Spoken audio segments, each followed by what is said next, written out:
hors série numéro 8. Alors, je l'avais annoncé dans les titres des hors-séries, annoncés tous les uns après les autres.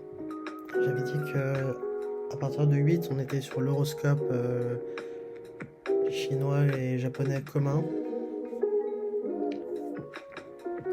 On va faire un rapide discours sur l'horoscope européen, qui, vous le savez peut-être, fonctionne de manière mensuelle. Ils ont des noms de constellations dans le ciel, qui sont pour l'écrasante majorité des constellations de l'hémisphère nord. Et ainsi, vous avez Lion, Bélier, la Balance. Le Cancer est un crabe. Il y a le Scorpion. Voilà, oui. Bon, vous avez l'exception majeure, c'est le Capricorne, qui est le tropique au sud du Cancer. Et ils sont séparés à égale distance par l'équateur. Voilà. Ainsi que les Vierges, les Gémeaux, et j'en ai peut-être déjà dit proche du nombre 12. Alors, on va les discerner, mais juste on termine en disant que le point de bascule d'un mois à un autre a jamais été choisi le 1 ou le 31. On les choisit dans un chiffre autour de 20. Voilà. Alors, il y a plusieurs raisons. C'est que à une époque où on n'avait pas forcément un chef désigné ou dans un discours assez libre, la majorité aide à plier le raisonnement qui est la base en fait. Vous imaginez nos ancêtres avec une mémoire assez faible, où ils partent sur un postulat fixe qui se termine le 30, qui se termine le 31. Et puis dès que ça commence à bouillonner avec un gros chiffre ou à réfuter, en fait on commence à rogner des chiffres on rogne des jours pour que ça commence à se rapprocher de nous, vous voyez. Inutile de dire que les premières morts, si on devait comparer, et j'avais déjà utilisé cette métaphore, le centre du labyrinthe et l'extrémité de la barre qui sépare la totalité des générations, que les premières morts qui ont été décomptées, on a rapidement dit qu'ils n'avaient pas vu la totalité d'une journée, pour l'heure on va dire en milieu de journée, ou la totalité d'un mois en troisième ou en énième et dernière semaine du mois. Voilà, et certainement pour les commémorer, on a cherché le physique de l'ange pour la plupart des signes astrologiques de l'Europe, en tout cas de l'Occident. Alors il y a deux manières de séparer les signes astrologiques, voyez-vous. Il y a soit les humanoïdes, puisque c'est le cas du Verseau, qui est un angelot en fait, qui se sert d'une poterie en terre pour verser de l'eau sur le sol. On peut dire qu'il nettoie après son passage, ou bien qu'il purifie un sol, ça dépend. Mais aussi la constellation de la Vierge, et pourquoi pas les Gémeaux. Ça fait déjà, vous voyez, un paquet d'humanoïdes. Et puis, pour les opposés, il y a tous les signes de caractère. Alors, il y a les animaux. Alors, je disais le lion qui est le roi des animaux selon l'appellation la plus commune. J'ai dit que le cancer était en effet un crabe. Voilà, vous avez les scorpions, ça c'est bon, on les repasse un peu lentement ensemble. Et puis il y a les exceptions majeures. Par exemple, s'il y avait une constellation du soleil, on dirait que c'est l'astre dans toute sa grâce, puisque on cherche des constellations sur un ensemble de plus d'une étoile. Le soleil aurait pris part pour montrer la constellation aucunement, puisqu'il est visible entier, on est suffisamment près. Mais dire qu'une étoile qui brûle à autant de centaines de milliers de kilomètres, ce sont des soleils dans leur système séparément. Alors, mais finalement, on a la vraie exception, c'est la Balance, on les cherche comme ça, en se disant que c'est pas un animal mythologique, mais un instrument qui est dans les mains d'un homme. Bon, et puis maintenant on va passer à l'horoscope chinois et asiatique commun. Alors je les lis très rapidement, d'accord? Cheval, chèvre, singe, coq, chien, sanglier font 6, rat, buffle, tigre font 9, lièvre, dragon, serpent font 12. Voilà. Donc on peut être amené à penser tout ce qu'on aimerait penser, mais notamment si vous reculez de 12 ans en arrière, après un signe que vous avez étudié, et bien vous retombez sur le même signe. Alors j'ai osé faire les coins supérieur gauche et inférieur droit de ma feuille pour remplir tout. Et puis si en 2025, puisque nous sommes le mois de décembre, nous sommes encore l'année du serpent, c'était le cas en 2013, mais aussi en 2001. Voilà.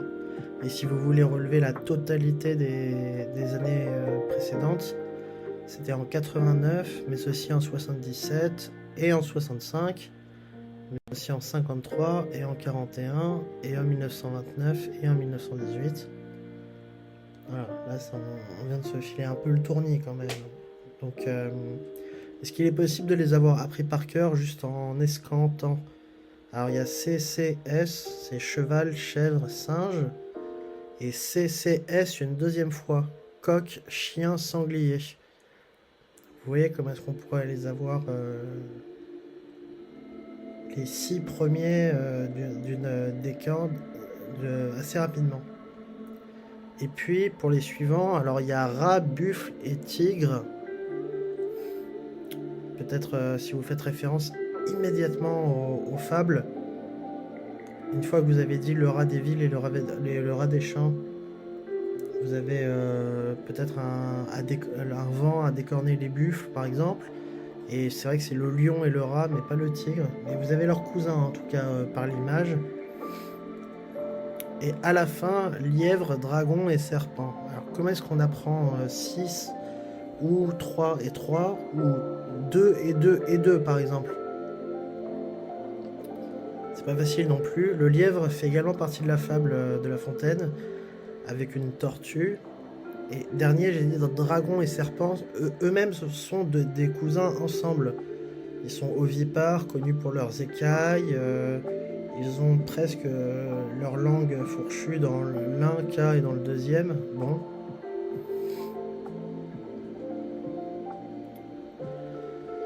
Alors, je voulais faire le premier bloc qui était celui-ci, se rapprocher d'un horoscope européen et se rapprocher d'un horoscope asiatique.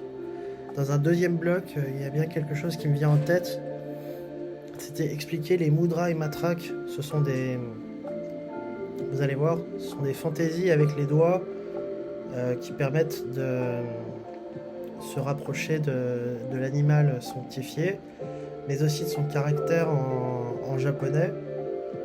Et faire une troisième virgule, on va dire, c'est avec le lien de tout ça avec Naruto.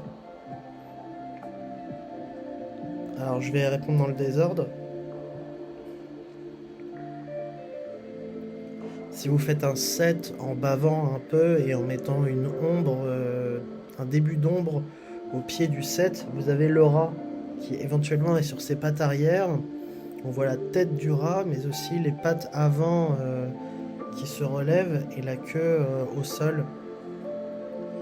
Pour le cas du serpent, en fait, c'est un 9 en imagé. C'est un 9, le chiffre 9 qui se regarde dans le miroir.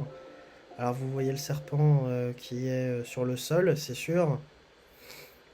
C'est vachement plus compliqué de tenir la cadence avec la totalité. Ce qu'on sait, c'est qu'on voit dans le signe du cheval un peu la rectitude de pensée d'une écurie ou d'un centre équestre, mais aussi, pourquoi pas, le crin d'un côté de la barre, on va dire, tête. Ensuite, la barre verticale serait toute l'orientation du dos, vous voyez.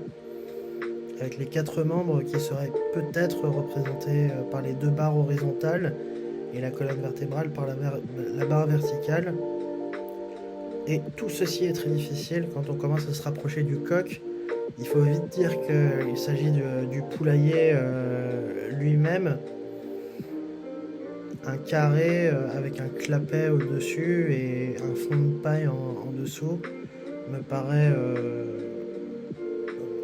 romantique ou en tout cas simpliste pour avoir tout expliqué. La chèvre elle-même, un proche cousin du caractère du cheval, bien cette barre verticale et une jupe en bas qui partirait d'un côté et de l'autre. Alors certains vont dire les poils du dessous de la tête de la chèvre. Si vous voulez tout inverser de bout en bout, vous dites que ce sont les cornes non pas en haut et en bas et que le bas de la tête est en haut. Voilà. Et le dragon, alors fidèle à lui-même, à l'intérieur d'une caverne, c'est cette espèce de F qui ne ressemble à rien du tout. Dort le dragon. J'ai dit le dragon? Oui. Le dragon à l'intérieur d'une caverne, c'est cette espèce de F qui ne ressemble à rien du tout. Et à l'intérieur du lair, vous avez le début du reptile imaginaire, enfin, comme son ami le serpent, mais un peu différemment. C'est un T avec la barre verticale complètement décalée sur le côté gauche et un X qui ne regarde personne, avec par exemple un dos cassé ou peut-être aussi le foyer d'un feu, vous avez compris? Voilà. Et il nous reste singe, lièvre, mais aussi buffle, sanglier, cochon, tigre et chien. Donc en fait j'en ai fait la moitié. On va compter singe, lièvre, sanglier, buffle, tigre et singe. Et non, il y en a 5 que je me refuse à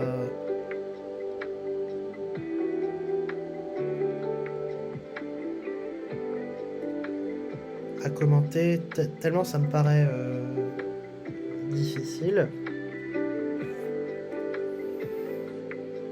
Alors c'est ce bloc 2 qui n'en finit pas puisque j'avais annoncé la comparaison avec Naruto.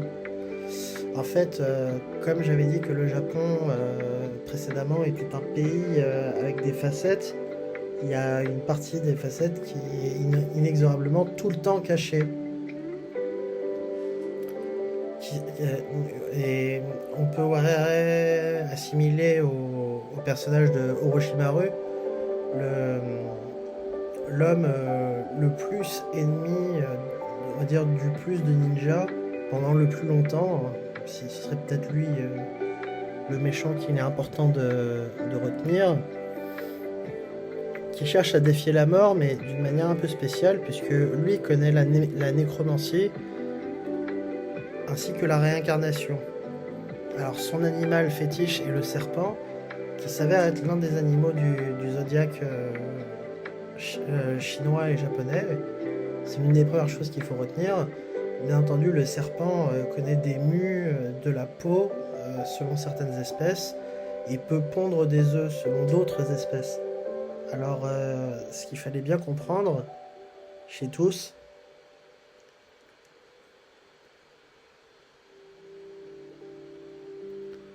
c'est que il se fait mettre à l'écart du village moralement, puis menacé, puis se fait exclure d'un commun accord, car sur 12 choix, il n'aurait pas pris le bon. Ce que ne fait pas Kakashi, qui lui choisit une armée de chiens plus consensuelle. Kakashi, le protégé de l'ami de Orochimaru, qui est Jiraiya. Alors bon, ça voudrait dire qu'on choisirait en permanence d'y aller pas trop lourdement sur une génération qui a été renouvelée et une génération nouvelle derrière, mais aussi que peut-être on enferme au bout de 3 tentatives à essayer de savoir quelle est la naissance de Orochimaru. On a compris que si c'est 12 ans de span entre 2 récurrences du même signe du zodiaque, Il est bien très très vieux et on peut le comparer avec Tsunade et Jiraiya qui sont ces deux camarades de la même année où on a bien entendu choisi de ne pas garder cette année-ci de la vieillesse. Pour les trois, ils connaissent une existence indépendante pendant très longtemps. Alors le signe du serpent en Moudrai, c'est bien deux paumes de main qui viennent se joindre et les doigts inexorablement qui croisent tous. Donc vous avez les dos de la main à angle bien proche de 90 degrés par rapport à la ligne de l'avant-bras et tous les doigts de la main, je le répète une deuxième fois, qui viennent croiser entre index, index, majeur, majeur, auriculaire, auriculaire. Le serpent, un signe essentiel pour pratiquer Doton, mais aussi Raiton et Mokuton. Il faut se rappeler que Doton est une invocation terrestre, Raiton de l'électricité, et Mokuton c'est le genre bâtard qu'on a découvert avec les personnages qui se rajoutent au fur et à mesure des arcs. C'est faire éther et eau ensemble, qui redonne un style plante pour confirmer que les Japonais s'influencent bien tous les uns les autres.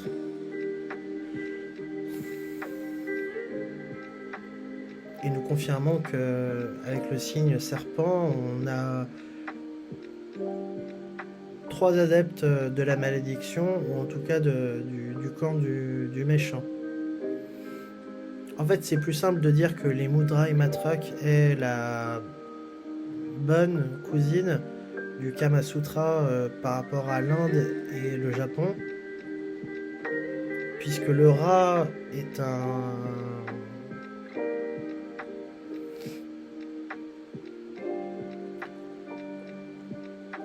mâle qui vient proposer ses parties à la femelle. Il s'agit de la position du serpent, mais au lieu d'être entrelacés à égalité, il y en a un qui est supérieur au deuxième. En fait, une totalité de mains, que nous appellerons la main du mâle, vient s'enrouler autour de l'index de la deuxième main, ce qu'on va appeler la main de la femelle. Pour le singe, c'est plus simple. C'est une sorte de 69 ou de missionnaire. On a un peu du mal à indiquer. Et pour le lièvre, une sorte de 69, mais uniquement pouce et index, où ils indiquent les flèches en sens inverse. Et ça va comme ça pour les 8 autres signes. Le chien, bien entendu, protège sa partenaire comme un grand lévrier et sait lui indiquer qu'il sera présent. En fait, ils indiquent tous une position extrêmement sexuelle. Les cochons, les sangliers sont bien en train de se rouler d'abord dans la boue avant de rapprocher les parties sexuelles de l'un, de l'autre.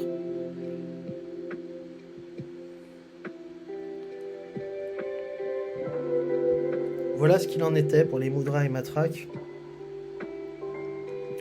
Orochimaru, on peut revenir dessus, qui prétend maîtriser d'abord la nécromancie, mais aussi la réincarnation. C'est bien entendu inspiré de son meilleur ami, le signe du serpent, et ne se fait pas autoriser par le reste du village, en tout cas de Konoha. C'est non, c'est pas dans les règles. On voit bien qu'il y a une partie de sa génération qui craque complètement, puisque Tsunade choisit finalement de partager sa vie avec une deuxième femme. C'est donc la réciproque de elle-même à pas très loin de ça, si elles sont du même sexe. Et Jiraiya, lui, décide de se plonger corps et âme, probablement la totalité de sa bourse de mercenaires et de ninjas, dans la série des aventures du batifolage. Donc à force de les écrire, puis de les imager et d'aller chercher l'inspiration visuelle dans les douches japonaises, celles pour les femmes en tout cas, on voit bien que personne n'arrive derrière Orochimaru à réemboîter le pas de l'art méthodique, en tout cas sur une cible qui ne bouge plus et qui pourrait offrir la totalité de l'expertise en y mettant les doigts et même en y laissant les yeux. C'est-à-dire que peut-être dans un but pédagogique, ils ont interdit à Orochimaru de manipuler les corps putrides, mais peut-être dans un deuxième temps, alors ils n'ont pas du tout su juguler ce qui pouvait arriver à l'homme qui ne finit pas maître de... oui, c'est ça, directeur de son village, Hokage. Et donc il y aurait les incantations des mains pour malaxer le chakra, qui initie nos ninjas à devenir des tueurs, bien entendu, faire couler le sang tant que c'est celui de son adversaire, c'est sûr, mais surtout à rester en rut. Et c'est comme ça qu'ils finissent tous, une majorité, par prétendre être en couple, avoir une partenaire qui garde le même prénom, et derrière jurer qu'ils ont une descendance, en ayant complètement dominé l'autre sexe lors d'affrontements, d'abord en mêlée, voyez-vous, lors des réunions des examens pour passer les grades de ninja. Alors c'était sur l'astrologie en général, où je disais que s'il y avait un span de 12 ans pour retrouver le même signe, il fallait bien entendu essayer de comprendre ce qui s'était peut-être passé comme une suite logique les 11 dernières années avant la vôtre, ainsi va l'expression.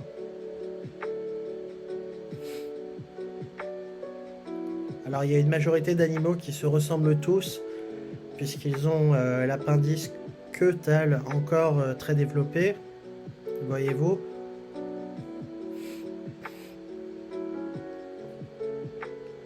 C'est le lièvre où c'est un pompon autour de l'appendice, justement. Et deuxième, on doit avoir le buffle qui en a une relativement de la taille d'un pinceau ou d'un fouet court, mais tous les autres sont en démonstration, voyez-vous, de la tête jusqu'à la queue, c'est sûr. Ensuite, il y a une écrasante majorité des animaux où le bruit est sonore. Encore une fois, je pense que c'est le rat qui est top 1 pour éventuellement en discrétion, qui ne sort pas comme un coucou suisse à l'heure, voyez-vous, et puis qui ne choisit ni de ruer trop fort, ni de signaler sa parade ou son mécontentement. Alors il n'y a vraiment que le dragon qui était un signe iconique de la Chine, probablement issu de la totalité de nos imaginations ensemble, et qui peut-être serait une année d'entrebattement ou de matriarchie pour pouvoir resituer si vous avez pris un coup sur la tête, si vous êtes tombé d'un escalier ou si vous avez une nouvelle fois connu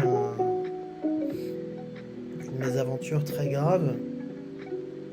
Si on vous fait circuler le message qu'il s'agisse d'une année du dragon, peut-être que cela vous rétablit-il. Et on n'en est pas sûr. Le tigre, l'inverse.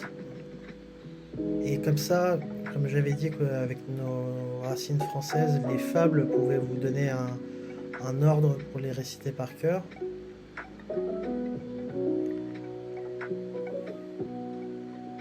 Le tigre est tout ce qu'il y a de plus terrestre, puisqu'il est caché derrière les bambous, ou éventuellement feule, comme le plus grand chat qui puisse exister. Le tigre, le cousin du lion aussi, pour deux continents où ils ne devraient pas se connaître.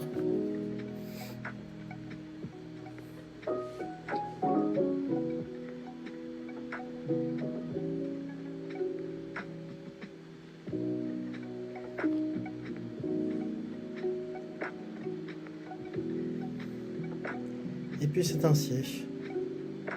On ne devrait pas en dire plus normalement. 2 blocs, c'est très bon pour comprendre.